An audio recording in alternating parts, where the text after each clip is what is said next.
Welcome to Study Buddy, meditation philosophy for the heart of your practice. This is a live online discussion of ancient yogic texts amongst meditation practitioners in the Shambhavananda yoga tradition. My name is Acharya Satyam. I'm the resident teacher at Konalani Yoga Ashram in Hawaii, and I welcome you with love and respect.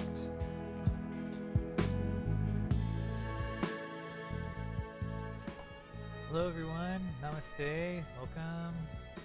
It feels like it's officially the beginning of the holiday season. I feel like things are, you can feel it in the air, and there's a little bit of a theme to today's class.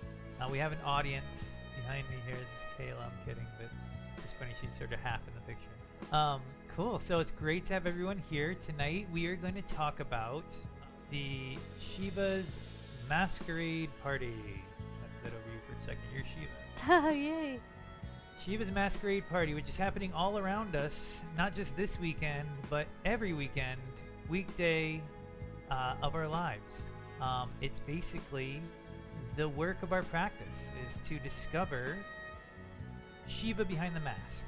And this sutra in particular sort of asks us, gives us these sort of openings to say, hey, you're gonna get fooled by Shiva. No one doesn't get fooled by Shiva. But when you're able to pull yourself back to center after being fooled, that's how you grow. So it's a very familiar topic for those of us, in the Shambhavananda tradition. This is something we're so blessed to have be a strong part of our practice. But tonight we're gonna look at it through the sutras lens. So before we jump into that, of course, let's get centered in our body and our breath. I'm going to pass the camera over here to Abhaya. Hi, everybody. So great to see you. Special shout out to Annapurna and Tara. I know it's challenging for both of you to make it to this slot, so it's extra special to be here with you. And Tara's daughter. Hi. So we'll start with a little bit of gentle movement so we can find that lovely state of effortless effort in our physical body. And so from whatever seated position you are in, gently close the eyes if that feels comfortable, and just notice your breath.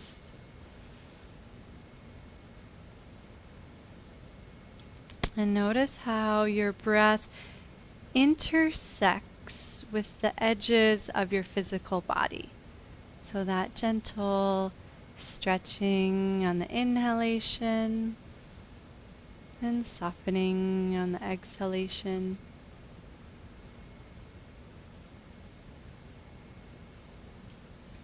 And we're going to play a little game. Imagine you are an inflatable raft, and as you exhale, ever so gently and ever so evenly, just start to deflate just a little bit. You shouldn't feel this in any single joint, just like a softening, an overall softening in your whole raft body. And then as you inhale, allow your raft to inflate evenly. So you float a little taller. There's a little more space through all the joints. And repeat this a few times at your own pace. Each exhale helps you soften and evenly deflate. There shouldn't be any strain anywhere as you do this. And each inhale allows you to weightlessly float and expand. And depending on your constitution and our unique samskaras, you might tend towards overdoing it or underdoing it. And try to find that place of equal balance where you don't slouch too much on the exhale and you don't overextend too much on the inhale. Perhaps this means your movements get a little smaller, slower, subtler. The next time you inflate with the breath, just pause at the top and notice any sense of spaciousness. And without losing your spacious posture, exhale and just soften. Just land in that position. Take a couple of breaths here, allowing each breath to help you maintain spaciousness as well as maintaining that feeling of relaxing. And let's gently float the arms.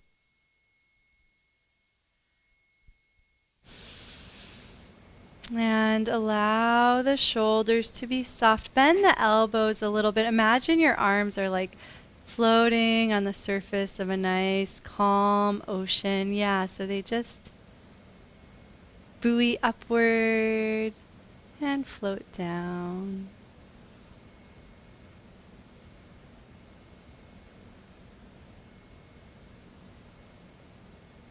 And then pause as they float down and feel that landing of the shoulders onto the rib cage. If it's comfortable, the arms can extend a little bit more. And I know you can't see my right hand, but turn your right hand up and slowly reach to the right.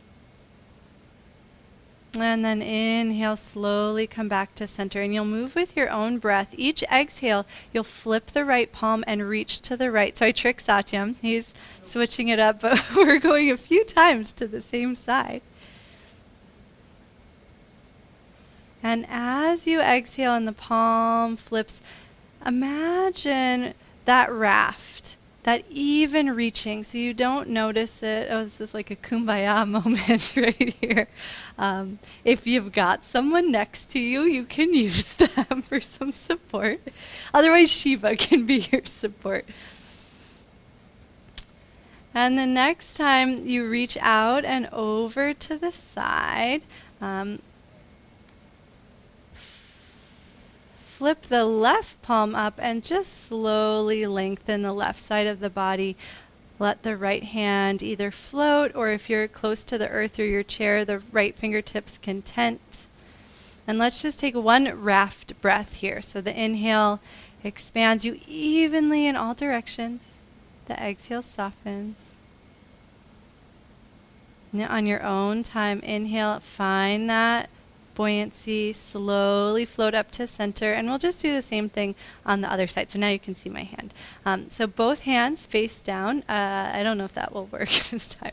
Flip the left hand, and with each exhale, you'll reach over to the left. And then the inhale, the hand can flip down, and you just come to center. Take a couple of reaches. If the shoulders ever get tired, bend the elbows a little bit. See if you can do less work, right? Less effort.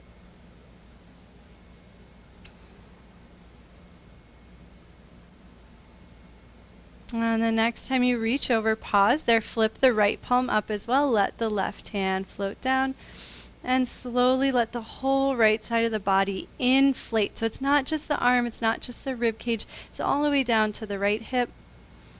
And the exhale, everything softens, just like 1 to 5%, not very much. And then the inhale, everything expands and gently float up. Float the arms down into the lap. See if face up feels comfortable. And just take a couple more of those raft breaths, allowing the inhale to inflate you ever so softly. Allow the exhale to gently melt away any tension. Feel the shoulder girdle just land on the rib cage evenly. And from this balanced state, we will go into our philosophy class.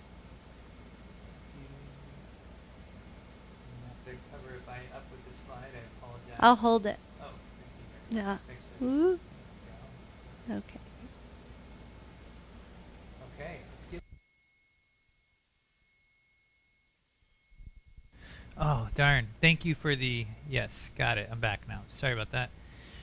Let's give this one a shot. It's a big one.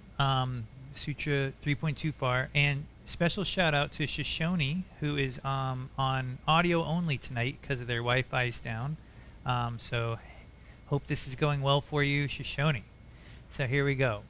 Mātrāsvapratyayasaṁdhāne. Yasamdane. Naṣṭasya. Punarūtthānam.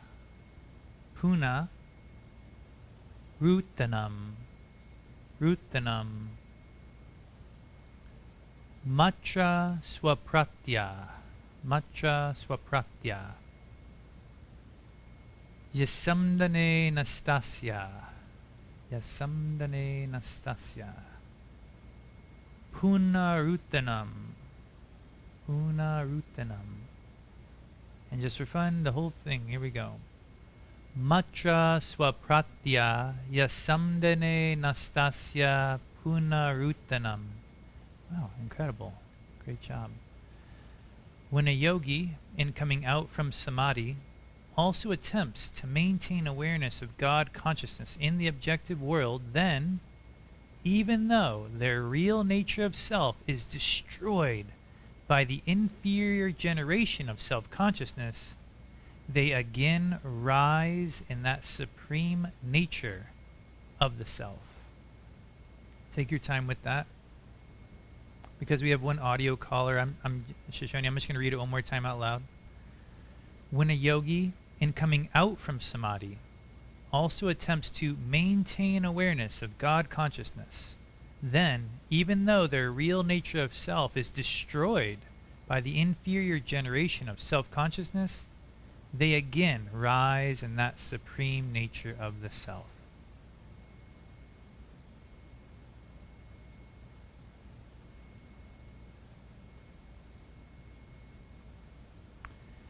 So before we jump in to the details of this sutra, I just want to take a moment to say thanks everyone for being here, and that, ultimately, I hope that this class serves to deepen your meditation practice at every moment of it. I feel like Babaji's been very clear these last couple of months about the role of philosophy in our practice. It's essential, it's helpful, but there's something that our practice gives us that is so priceless and so valuable that we should never trade it in for a sentence or two, or even for a whole book. That what we are practicing as yogis, and especially with the practices we've been given, these empowered living practices, we should always hold that at the forefront and let everything else we're studying merely add to it, help clarify it, but it's all icing, and the cake is what you do and what you're working on and what you're practicing and what you were given by the tradition. So take a moment and just tap into your heart with your breath for a moment. This is your practice. None of us are perfect at it. But this is very, very real. How you breathe, how you reach inside. You should cherish that above all else. And know that philosophy is literally only here to help show you what you've already been given, to help us practice what we've already been taught. And so at any moment in this class, access your practice, the real thing, and let the sutras clarify it for you.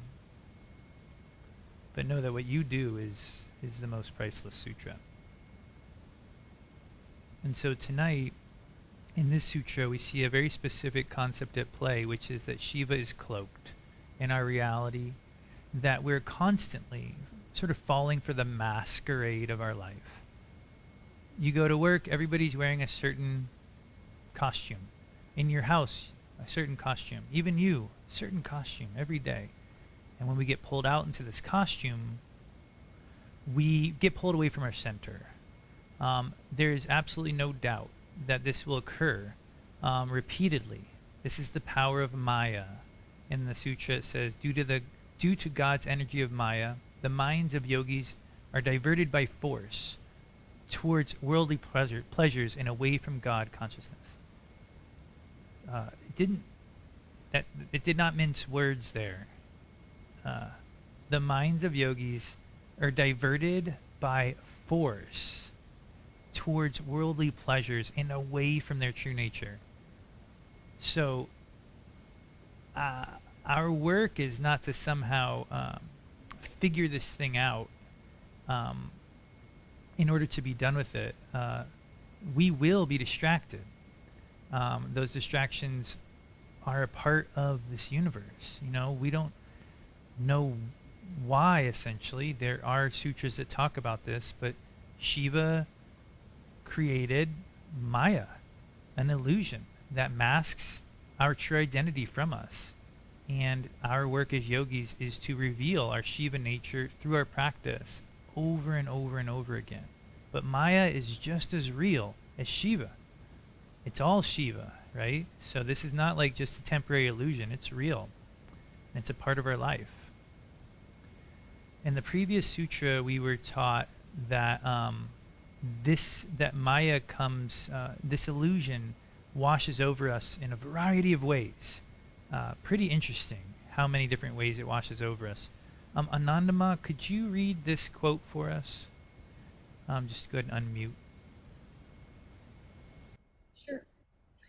Due to the impressions the yogi has of what others think of them or expect from them, and of their wanting to help others, to satisfy them with boons, the yogi may also lose their temper and become careless and uneven-minded, blocking their flow of God consciousness from the center of the three states of waking, dreaming, and deep sleep.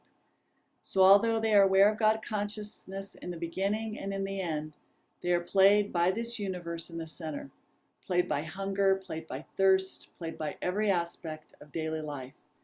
Therefore, the one who desires to achieve the highest being should not be attached to these outer impressions.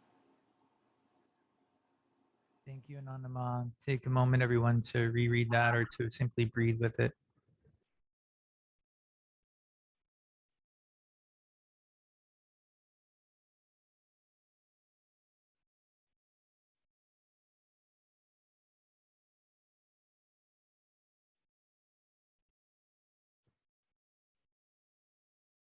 Gita, do you identify with any aspects of this? Does anything in here sort of stand out to you as far as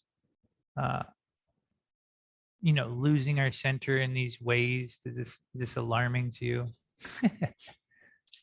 Actually, every single one of them.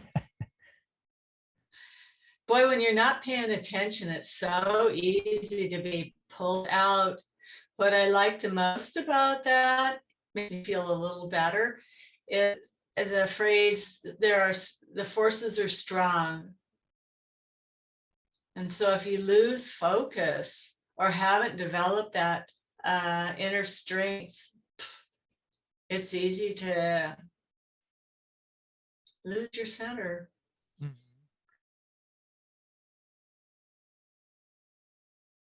Is anyone, thank you, Gita. Absolutely. It's almost like if we don't, I mean, how could you, every single one of these we could go through and be like, yep, I remember the time when that got me or when that got me. I remember the other week, Dharma was like, wow, these are like good qualities up here. Like, is that, what's up with that? With how trying to help others can throw us off center, that was a little bit alarming to me when I read it. And as a Virgo, I fall for that one quite often. Isn't that what Virgos do? Or is it, what is it?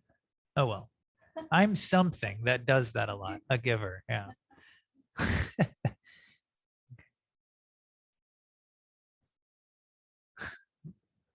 So, so we're getting pulled off center, right? We're getting pulled into the masquerade in these moments. And we have been taught, and I apologize if anybody just unmuted. Was there another comment? We good? Okay. Okay, cool. So we're taught to apply great effort. Vimy, are you can you read this one for us? Yeah. Cool. Supreme God consciousness should be sought with great effort in whatever is seen by the eyes, whatever is felt by speech, whatever is thought by the mind, whatever is perceived by the intellect, whatever is owned by limited ego, whatever is existing in the objective world, and whatever is not existing in the objective world. Thanks, Vimy. I know sometimes when we read, we don't gather all the information, but do you think they left anything out here? I don't think the sutras missed anything there, especially with that last sentence of, oh, also everything that's not existing. So, and not just any effort, but great effort.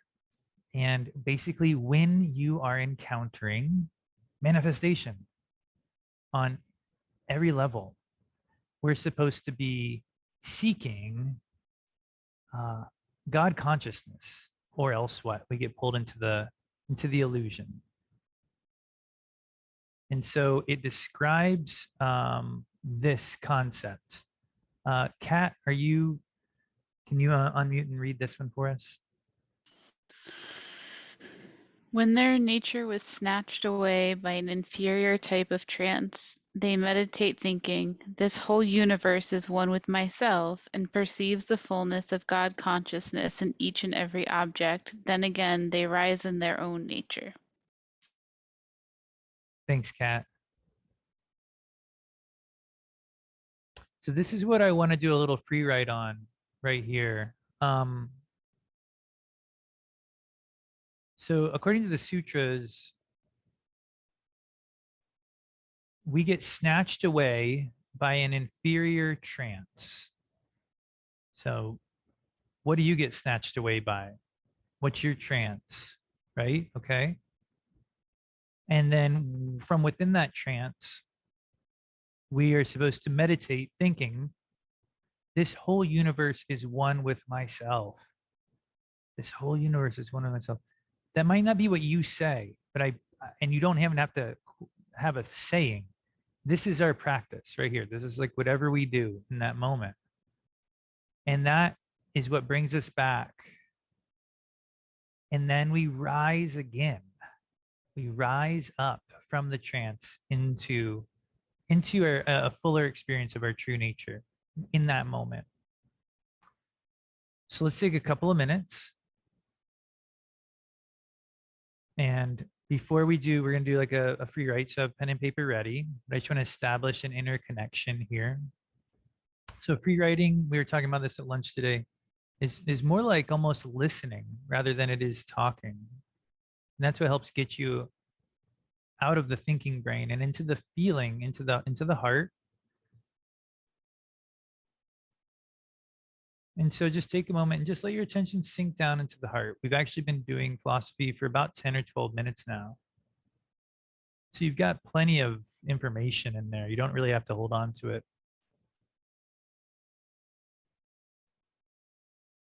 And even in this one moment, how do you bring it back to the heart, right? At any given time, we are caught in an inferior trance. Even philosophy can be a trance. So how do you bring it back? And quite literally, how do you do that right now? How are you doing that? So as you're writing, don't let yourself get caught in that inferior trance of the words on the page. Try to stay connected to this experience in your heart. So take a few minutes on your own.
I think you might be muted.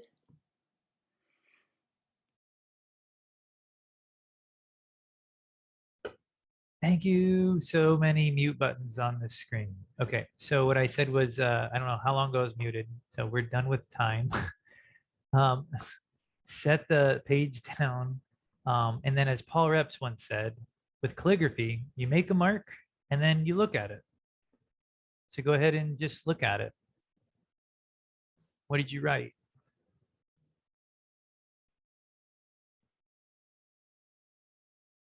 Underline something that works, something that really happened for you.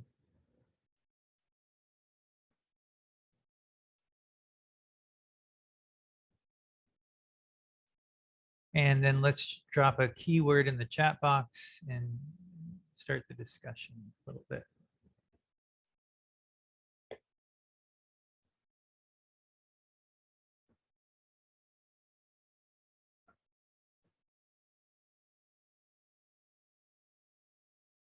Absorbed.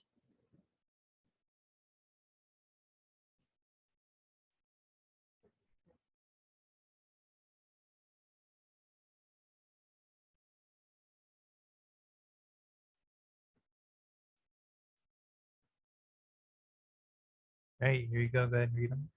Do you want to? Okay. Ocean. Space. Absorbed. I deeply wish to surrender. Forgiveness. Home. Gratitude. How did you type that over the phone? That's amazing. Soft center. Practice. Open. Awareness. Wish to grow and wish to strengthen trust. Pulling away.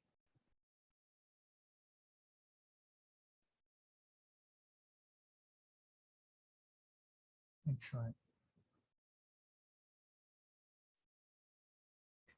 Okay, so does anyone want to expand? I know that's one of those questions that sometimes gets the crickets, so I'm happy to call on someone. Does anyone want to expand on their comment on how they find that center again when they get lost in a dull trance? All right, Bob. And then Yogita. I was actually going to call on you, Yogita, so it's a good time. Okay.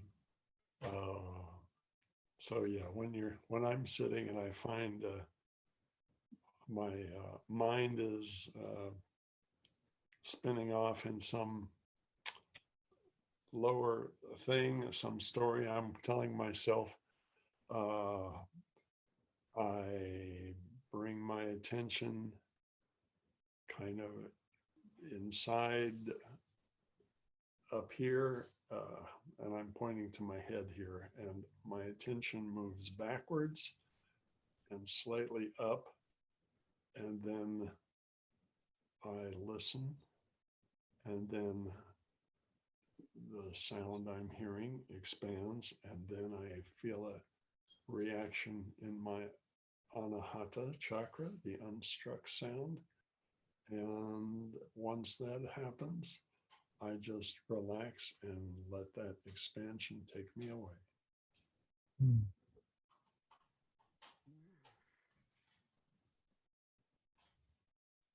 Thank you, Bob. Yeah, I feel like Babaji's also been talking about that space back here, the upper sort of back portion. What was the name of in the Tonka paintings, the orb? The Nimbus. Thank you. Yeah, the nimbus. So it feels similar to that space, and that allows you to find your heart afterwards. Thank you. Yogita? Well, I meant pulling away from the constant thoughts and out here. And I don't know why everything out here becomes so important. I mean, what will happen tomorrow if I don't have my Halloween costume ready by 3 o'clock? I mean, it's like things just flood in sometimes and you have to stop. And I was thinking about what pulled me away from these things is breathing and mantra. And sometimes I get up in the morning, I want to rush through my meditation so I can start doing all those things that have to be done. But one of these days, those things won't be there. And I just have to remind myself to stop and pull away from them through mantra and breath. Yeah, and my mind flashes to that part of the Bhagavad Gita, I think, when Arjun is trying to get a boon from Krishna, and Krishna says, "When I open my eyes in the morning," raise your hand if I'm telling this wrong and somebody wants to say it right. When I open my eyes tomorrow morning, whoever I see first will get the boon. And it was like Arjun and whoever the other. Haven't read this story per se. I'm reading the Ramayana. Bhagavad Gita's next. Okay, so there's two people that wanted the boon, and the one person who really wanted it rushed through their morning practice or skipped it altogether in order to go to be at Krishna's bedside to be the first person that Krishna saw. But Arjun chose to do his morning practice in its fullness, and then walk consciously to Krishna's abode. And when Krishna's eyes opened, the timing was so impeccable that literally the walking in to the room caught Krishna's eye and ended up being the first person that he saw in that moment. And therefore, he got the boon. And so it was literally the practice of doing the morning practice that put him in the right place at the right time. And sometimes I do have to remind myself of that. It's like there's a unseen aspect to a lot of our interactions and exchanges that ends up being the defining factor. It's not always what we can manipulate that ends up making something go well. Sometimes it's these unseen qualities.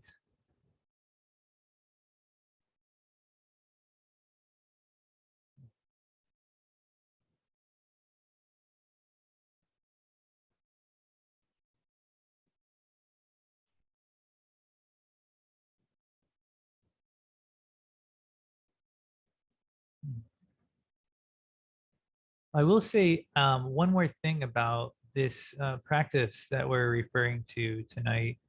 It's something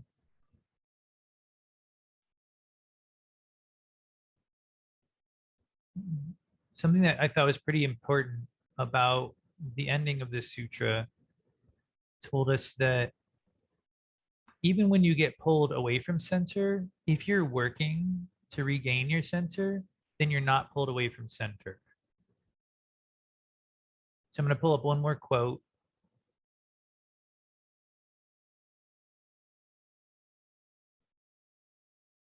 And Tara, are you in a position to read this one for us? Absolutely. Thanks. Thank you. Whenever the mind flows out, the yogi centers their consciousness on that one God consciousness, because they feel the oneness of Shiva existing everywhere. If their mind moves here and there, even then it does not move at all, because it moves in their own nature.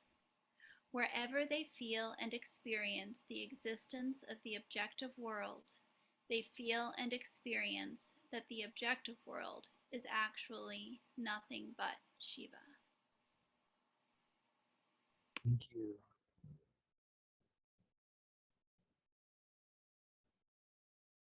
This is a big deal, I think. I think this is a really big deal. Because Maya is, though an illusion, a part of reality. But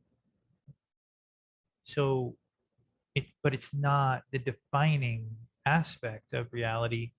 You can be in your life, your mind can move, but you can still somehow, through our practice, have all that movement occurring within awareness. And so we're, as often comes up, we're not here to destroy the mind. That makes no sense. It's a tool we're trying to learn how to use, and that tool can be used within the scope of our true nature. It's not separate from it.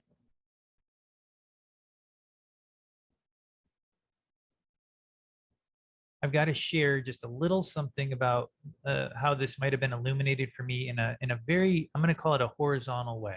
Okay. This is a horizontal example.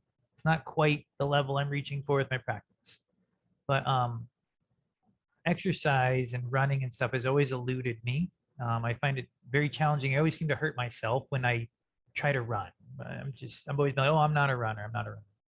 Well, anyway, I've been working at it in little ways, just on the side for a while, in very little ways. And just overall, our yoga practice is helping me do that. And then we started breathing through our nose a little more. And I know that sounds really funny, but it really helped because I did some research and found that breathing through your nose while you exercise is not only possible, but like really, really, really helpful and really positive for a variety of reasons. And then I was just jogging around our property. That's where I run, just jogging around the Konalani. And I was breathing through my nose, and I wasn't like trying to go fast anymore. I wasn't trying to run a certain length of time or a certain distance. I was just trying to run while breathing through my nose. I know it sounds sort of funny. It's like, why breathing through your nose? What is this about? Well, it changed the whole game. Changed the whole game. Suddenly it's like all it was about was, if I'm going to jump to our sutra right now and parallel it, all it was about finding your center and then working to maintain that center while you go through your life. It doesn't matter how fast you get the dishes done. It doesn't matter how many business deals you close, or how many essays you write, because it's really the only barometer is your center. And the other day during Seva, the same thing happened, where I've been doing a lot of mantra with the metronome, and I had the metronome playing. We were shoveling things, and I wasn't trying to shovel fast. I wasn't trying to shovel slow. I wasn't thinking about how much shoveling we had yet to do. I was just shoveling at the pace of my mantra. And it changed the whole game. Suddenly, the only thing that mattered was just doing what I'm doing while doing mantra. And it moved me at a very reasonable pace. Of course, it's not like I was slow as a snail, it was very reasonable. And I felt this opening where I was like, wow, that is what, I'm here to learn about. So when the sutra sort of ends with this statement, that's where it landed for me. That all this can occur within the scope of our heart. So I'll leave it at that.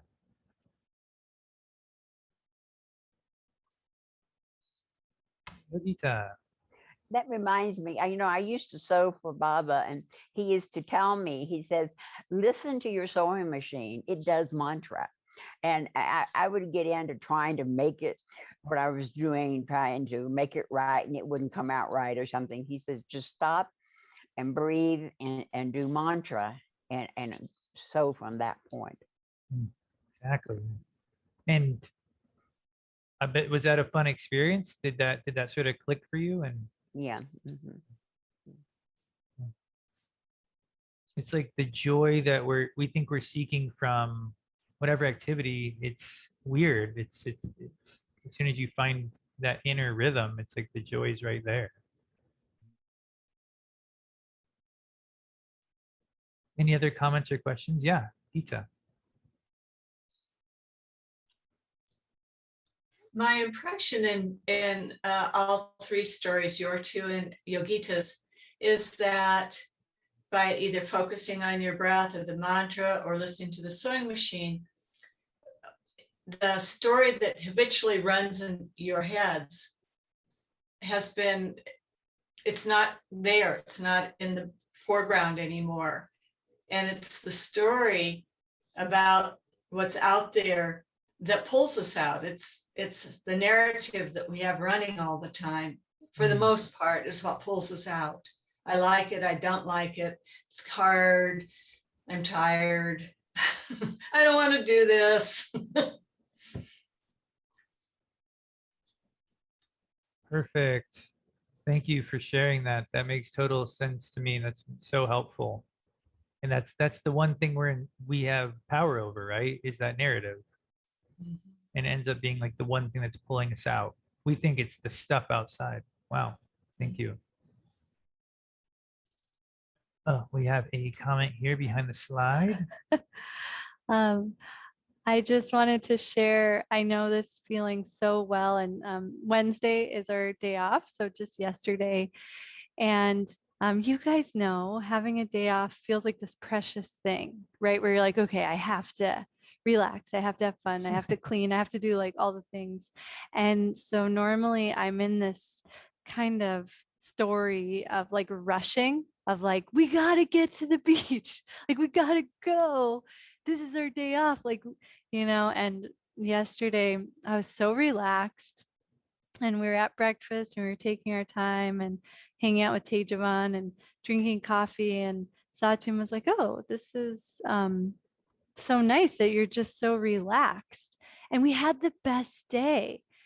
And it was so different because I wasn't like trying to accomplish something or trying to accomplish everything, but I was just like magically in this space of enjoying each thing in a really simple way. And as I walked around like at the beach and like literally like walked on like fallen logs and swam in the water, it wasn't like I did anything special, but I just enjoyed it so much more because I was like present for it. So that feels really in line with the quote. Thank you. Mm-hmm.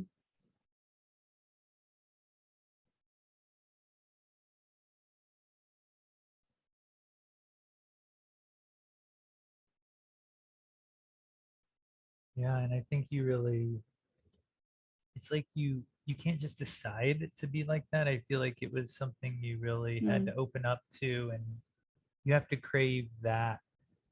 It's like you got to it's like, okay, I'm just going to read their minutes. I'm just going to do this mantra. I'm just going to listen to the sewing machine.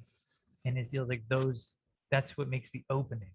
And then and then the manifestation this time was this relaxing day off.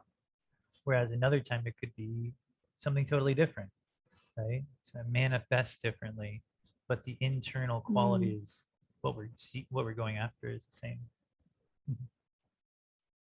I'm just remembering, I didn't know this until this moment, but I had a really amazing practice of the Guru Gita yesterday where I like felt more devotion than I'm used to feeling during the Guru Gita, where I was like, oh, I'm actually doing the Guru Gita. So maybe that like sweet nectar was what helped me just enjoy. So thanks for putting the pieces together. Glad I could help. Devotion. It's lotion. So anything else before you meditate?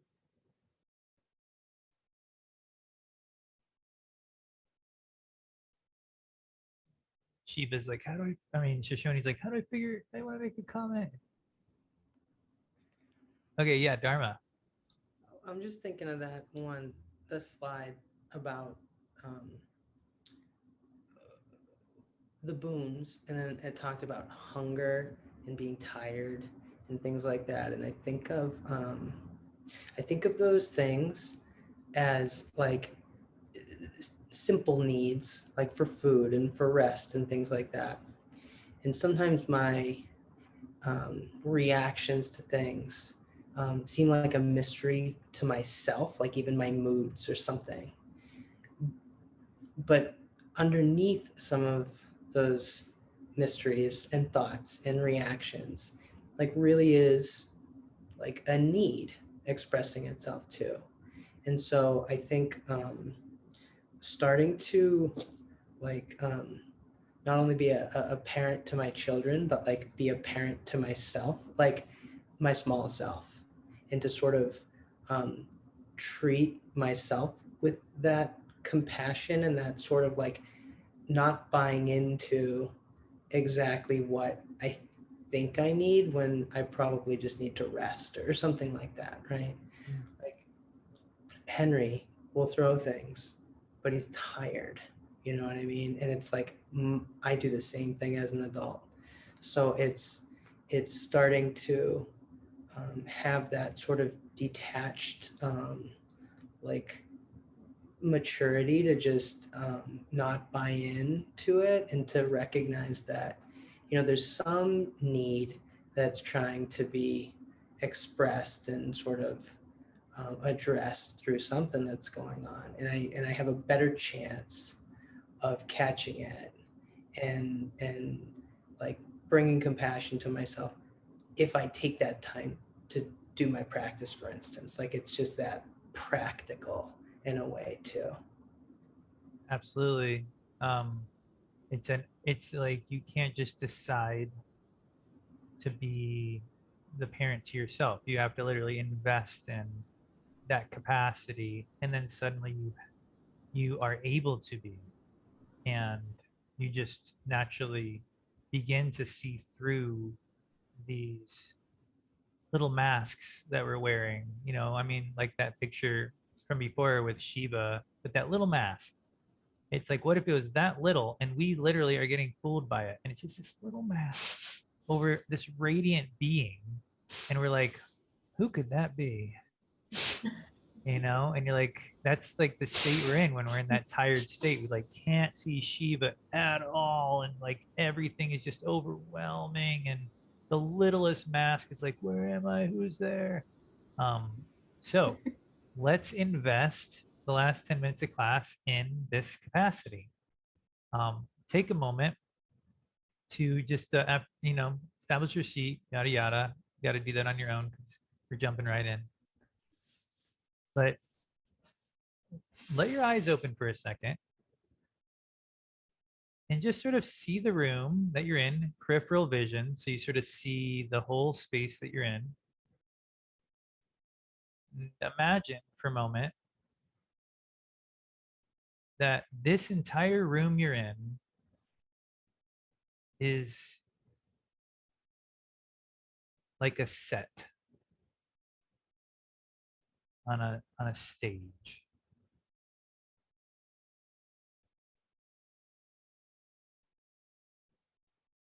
And you are the audience.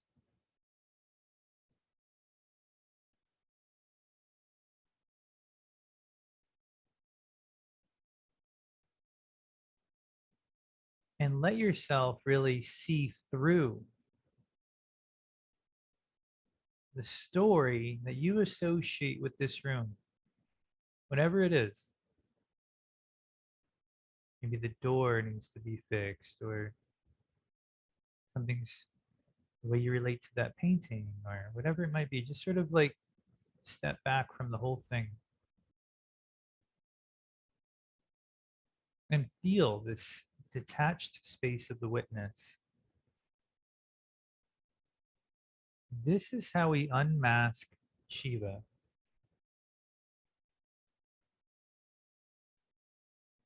By literally detaching with awareness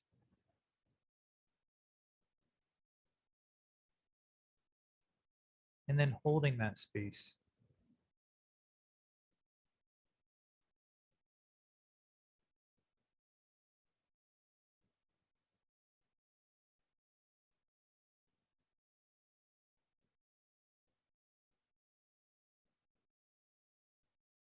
Start to associate more with this witness of awareness than with the room, than with the analogy or any of that. You're a practitioner. You can go right to your practice.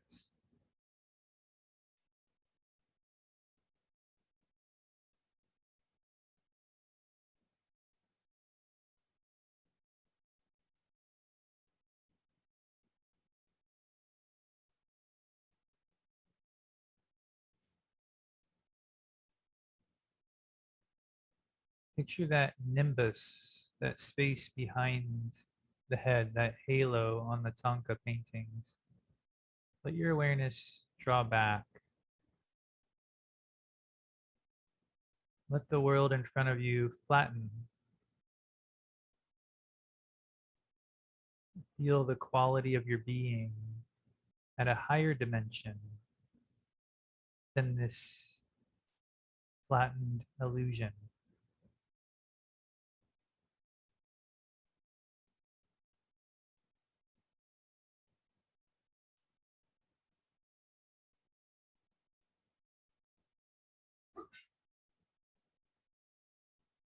This is one part a decision and one part an exercise.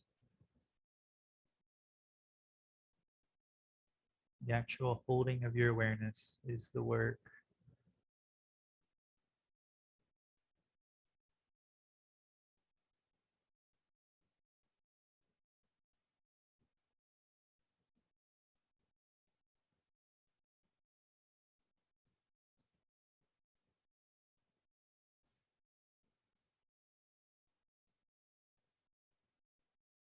This is how you unmask Shiva. How you unmask your reality.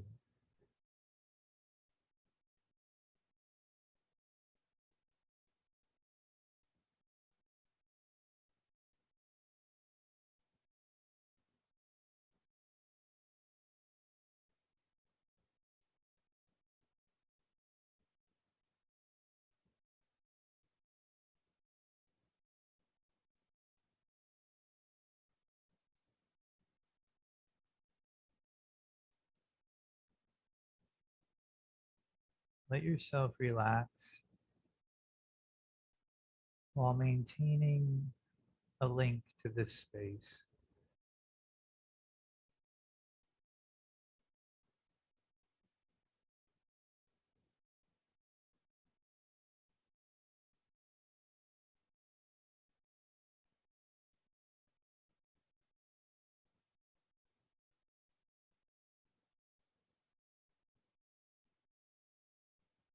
This is your natural state. As Gita mentioned earlier, everything that pulls us out are our own attachments. So relax and feel this space.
If you prioritize this space, no thought is a distraction.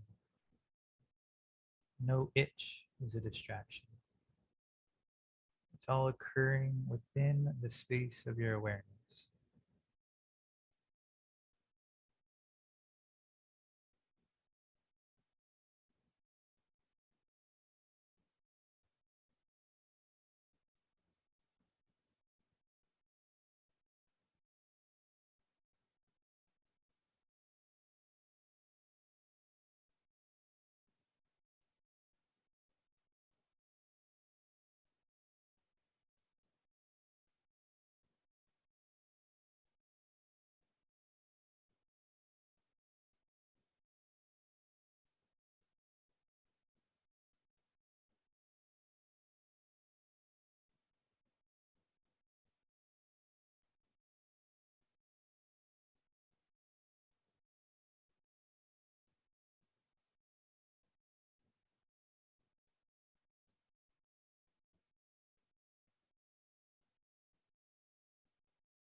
And try to feel here as we come near the end, the quality of your experience.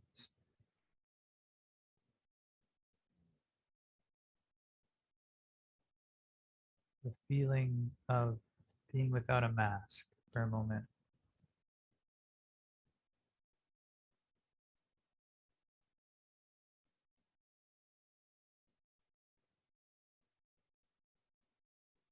And try to prioritize this for just the next 30 minutes. Nothing can take this away except for your own desire to take it away.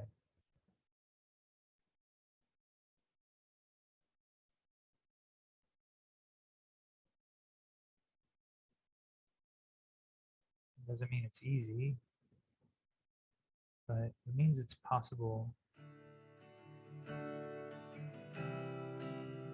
Thank you everyone for your focus and awareness tonight. Namaste.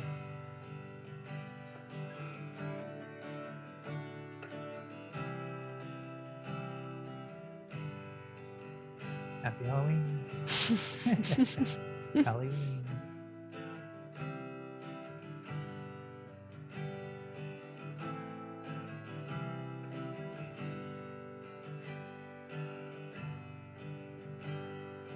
Jai Jai Hanuman, Jai Jai Sitaram.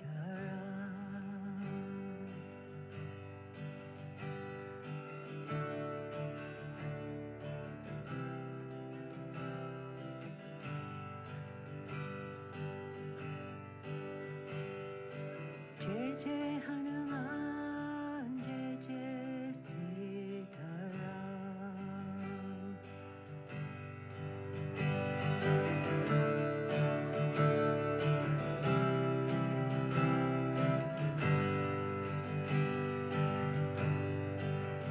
Jai Jai Shri Ram Sitaram, Jai Jai Shri Ram Sitaram.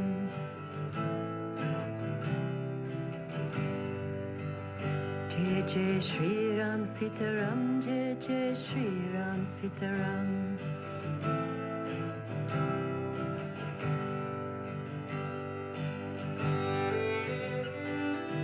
Jai Jai